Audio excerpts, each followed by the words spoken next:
चिंटू, क्या कर रहा है? कितना शोर मचा रहा है, मुझे पढ़ने दे। मैं नहीं चुप हो रहा, बोल क्या करेगी?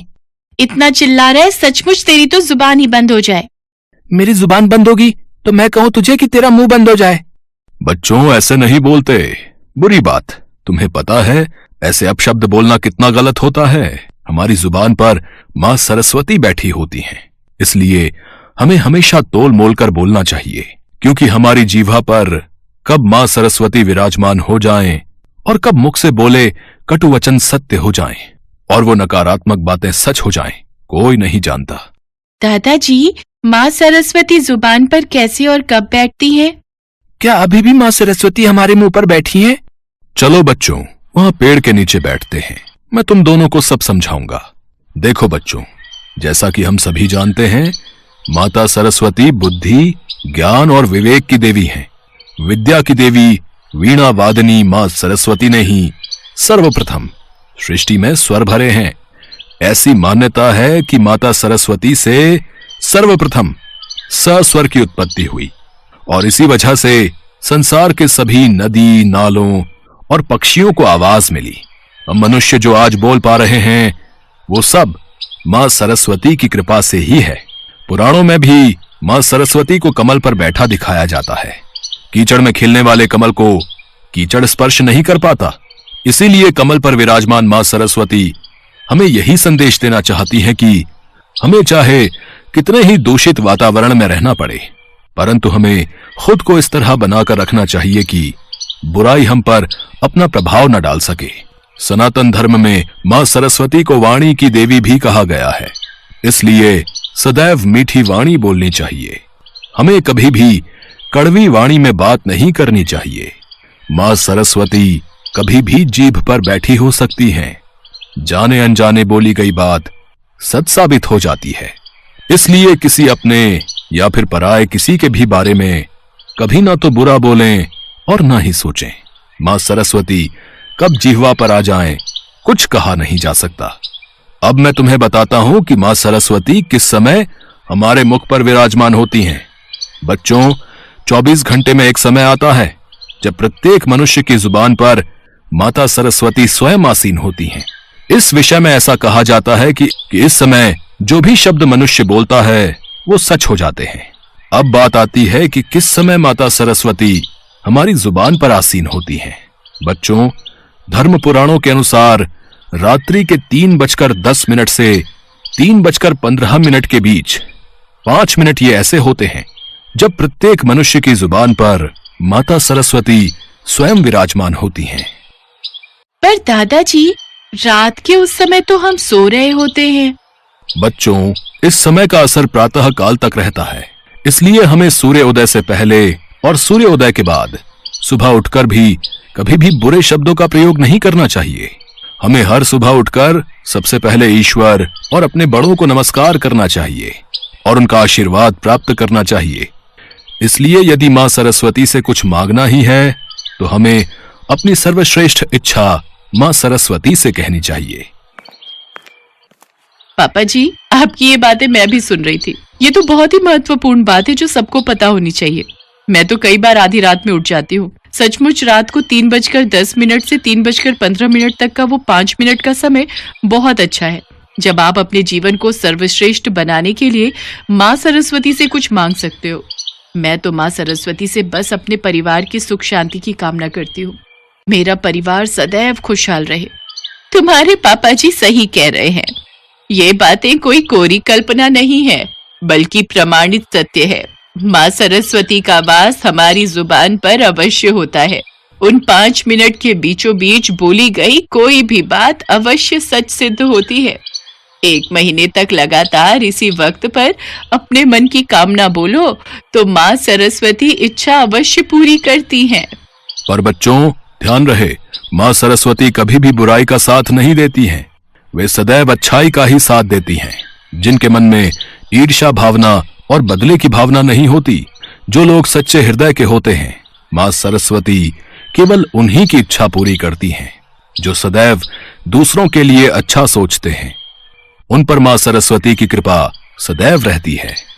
सॉरी चिंटू, मैं अब तुम्हें कभी कोई भी गलत शब्द नहीं बोलूंगी। सॉरी दीदी, मैं भी आपसे कभी गलत शब्द नहीं बोलूंगा। जीते रहो मेरे बच्चों। जय मां सरस्वती।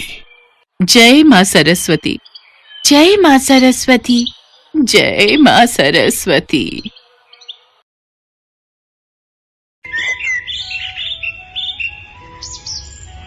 एक समय की बात है।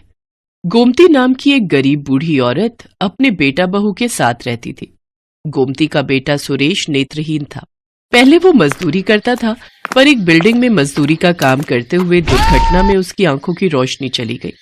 सुरेश परिवार में इकलौता कमाने वाला था, पर अब आंखों की रोशनी न होने के कारण वो घर पर ही रहता था। इसी कारण गोमती और उसका परिवार बहुत गरीबी में गुजारा कर रहा था। ये अम्मा कहाँ रह गई? सुबह से बोलकर गई हुई हैं, अब तक नहीं आई। क्या हुआ? क्या गिरा दिया? वो पानी का गिलास रखा था, वहीं गिर गया। दिखता नहीं इन आंखों से, क्या करूं? मेरे कारण तुम्हें और माँ को कितनी परेशानी हो रही होगी। माँ को भी घूम घूम कर काम मांगना पड़ता है। पता नहीं उन्हें आज कोई मजदूरी का काम मिला भी या नहीं। आ गई अम्मा, बहुत देर लगा दी। कहाँ रह गई थी? एक गोदाम में अनाज साफ करने का काम मिला है, 50 रुपए रोज देंगे। मैंने सोचा कुछ तो पैसे आ जाएंगे, इसलिए आज वहीं अनाज साफ कर रही थी। फिर 50 रुपए मिले तो उनसे शाम की सब्जी और तेल ले आई। अम्मा, तुम इस उम्र में अकेले काम करती हो। मैं सचमुच कितना बुरा हूँ जो इस उम्र में अपनी माँ से काम करवा रहा हूँ। अम्मा, तुम मालती को अपने साथ ले जाया करो, थोड़ा तो सहारा मिलेगा। नहीं बेटा, मैं तुझे अकेला नहीं छोड़ सकती। तुझे दिखाई नहीं देता। अगर पीछे से तुझे किसी चीज की जरूरत हो तो कम से कम मालती तेरे साथ रहेगी, तो मुझे चिंता नहीं होगी। गोमती अब रोजाना ही अनाज के गोदाम में काम के लिए जाती और शाम के समय 50 रुपए लेकर घर लौटती। एक सुबह जब गोमती काम पर पहुंची तो मालिक की पत्नी भी वहां मौजूद थी। सुमित्रा, गोमती बहन आ गई हैं। कल वसंत पंचमी की पूजा के लिए जो भी मंदिर की साफ सफाई करवानी है वो करवा लो, गोमती बहन कर देंगी। मालकिन, आप बता दो कैसे सफाई करनी है, मैं कर दूंगी। वो सामने मंदिर बना हुआ है, अच्छे से साफ सफाई करके माता सरस्वती की मूर्ति को सजा देना। और उसके बाद कल पीले चावल का प्रसाद भी बनेगा, उसके लिए बोरी में से चावल भी निकाल कर साफ कर देना। गोमती बहुत मेहनत से माता सरस्वती के मंदिर को सजाती है। पीले पुष्प माता सरस्वती के आसपास सुशोभित हो रहे थे। माता सरस्वती का मंदिर बहुत सुंदर लग रहा था। गोमती बहन, तुमने तो मंदिर बहुत सुंदर सजाया है। माता सरस्वती की मूर्ति बहुत प्यारी लग रही है। एक काम करना, कल तुम जल्दी आ जाना, फिर प्रसाद बनाने में तुम मेरी मदद भी कर देना। गोमती बहन, चिंता मत करो, मैं तुम्हें 50 रुपए और दे दूंगा। अब कल तुम बसंत पंचमी की पूजा में हाथ बटाओ। ठीक है मालिक, मैं आ जाऊंगी। अच्छा मालकिन, चलती हूँ। गोमती घर चली जाती है और घर जाकर अपनी बहू को वसंत पंचमी की पूजा के बारे में बताती है। अम्मा, फिर तो कल हम पेट भर के पीले चावल का प्रसाद खाएंगे। तुम ज्यादा ले आना, मुझे पीले मीठे चावल बहुत पसंद है। हाँ बहू, ले आऊंगी। मालिक मालकिन बहुत अच्छे हैं, वो मना नहीं करेंगे। अगले दिन गोमती काम पर पहुंचती है। मालकिन की तबीयत ठीक नहीं थी। गोमती बहन, मेरी तबीयत ठीक नहीं है। आज सुबह से ही ब्लड प्रेशर बढ़ा हुआ है। डॉक्टर ने आराम करने के लिए कहा है। मैंने तो सोचा था कि मैं तुम्हारे साथ मिलकर पीले चावल का प्रसाद बनाऊंगी, पर मेरी तो उठने की बिल्कुल भी हिम्मत नहीं हो रही। अब तुम्हें अकेले ही प्रसाद बनाना पड़ेगा। कोई बात नहीं मालकिन, आप आराम करो, मैं प्रसाद बना लूंगी। गोमती बहन, तुम अकेले इतना प्रसाद कैसे बना पाओगी? तुम कहो तो मैं किसी और को भी तुम्हारी मदद के लिए लगा देता हूँ। नहीं नहीं मालिक, मैं कर लूंगी, आप चिंता मत करो। गोमती भले ही बड़ी उम्र की महिला थी, पर वो बहुत मेहनती थी। वो कभी भी काम से नहीं थकती थी। उसकी उम्र भले ही 60 बरस की थी, पर उसमें बहुत साहस था। गोमती मन ही मन माँ सरस्वती का नाम लेकर प्रसाद बनाती रही। माँ सरस्वती, आपके आशीर्वाद से प्रसाद अच्छा बन जाए, बस इसी कामना से ये मैं मीठे चावल का प्रसाद बना रही हूँ। जय माँ सरस्वती, जय माँ सरस्वती। गोमती की सच्चे हृदय से की जा रही प्रार्थना माँ सरस्वती के कानों तक पहुँचती है। नारायण नारायण। गोमती पर अपनी कृपा दृष्टि कीजिए माते। गोमती इस उम्र में भी गरीबी और दुख के दिन व्यतीत कर रही है, फिर भी उसके चेहरे पर कितनी शांति है। वो आपका नाम लेकर मीठे चावल का प्रसाद बना रही है। वो जानती है कि उसके घर के हालात कैसे हैं, फिर भी वो अपने दुख को मन में दबाए पूरी श्रद्धा से अपना कार्य कर रही है। तो तुम उचित कह रहे हो पुत्र, मैं भी कब से यही देख रही हूँ। पर गोमती की परीक्षा लिए बिना मैं उसके दुखों को कैसे दूर कर सकती हूँ? इसके लिए मुझे उसके पास जाना होगा। माते, मीठे पीले चावल खाने का तो मेरा भी बहुत मन है। ठीक है पुत्र, तो तुम भी मेरे साथ पृथ्वी लोक पर चलो और आज वसंत पंचमी के शुभ अवसर पर मीठे पीले चावल का आनंद लो। माता सरस्वती एक साधारण औरत का रूप ले लेती है और नारद मुनि एक बालक के रूप में आ जाते हैं।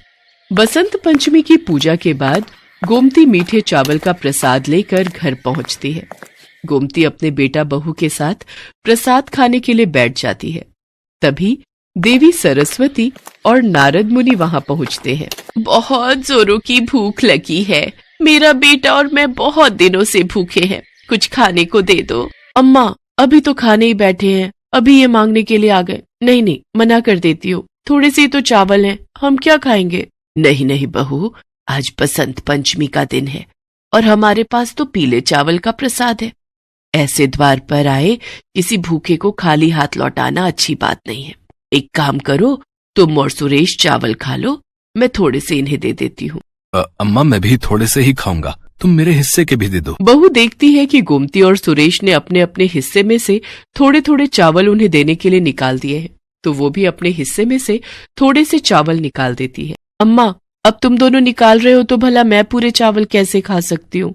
थोड़े से चावल मेरे में से भी निकाल लो। गोमती एक प्लेट में पीले चावल निकालकर औरत और बालक को दे देती है। साक्षात माता सरस्वती और नारद मुनि चावल का प्रसाद खाकर मन ही मन मुस्कुरा रहे थे। तुम तीनों ने अपने अपने हिस्से के चावल हमें खिलाकर हमारी भूख शांत कर दी। गोमती, मैं तो तुम्हारी परीक्षा लेने आई थी, तुम सचमुच बहुत दयालु हो। इतना कहते ही माता सरस्वती और नारद मुनि अपने रूप में आ जाते हैं। उन्हें अपने सामने देखकर गोमती और उसकी बहू हाथ जोड़कर खड़े हो जाते हैं। माँ, मुझे भी अपने दर्शनों का सौभाग्य दो, मैं भी अपनी आँखों से आपके दर्शन करना चाहता हूँ। माता सरस्वती अपना एक हाथ उठाती हैं, तो उस हाथ में से रोशनी निकलकर सुरेश की आंखों पर पड़ती है और सुरेश की आंखें ठीक हो जाती हैं। उसे दिखाई देने लगता है। अम्मा, अम्मा, मेरी आंखों की रोशनी लौट आई, मैं देख सकता हूँ। माता सरस्वती, आपकी जय हो, जय हो माँ। जय माँ सरस्वती। माँ, आपके दर्शन करके मैं धन्य हो गई, मेरा जीवन सफल हो गया। तुमने मुझे सच्चे हृदय से याद किया था गोमती, और जो भी भक्त सच्चे हृदय से निस्वार्थ भावना से मुझे याद करते हैं, उन भक्तों पर मेरी कृपा सदैव बनी रहती है। अब तुम्हारे गरीबी के दिन दूर हो जाएंगे, तुम्हारे घर सुख समृद्धि का वास होगा। इतना कहकर देवी सरस्वती और नारद मुनि अंतर्ध्यान हो गए। सुरेश की आंखों की रोशनी लौट आई थी। अब गोमती ने मजदूरी करना छोड़ दिया। मालिक और मालकिन को जब ये बात पता चली तो वो भी गोमती के लिए बहुत प्रसन्न होते हैं। गोमती के अच्छे स्वभाव को देखकर मालिक सुरेश को अपने पास ही काम पर रख लेता है। माँ सरस्वती की कृपा से गोमती के परिवार में खुशियां लौट आती हैं।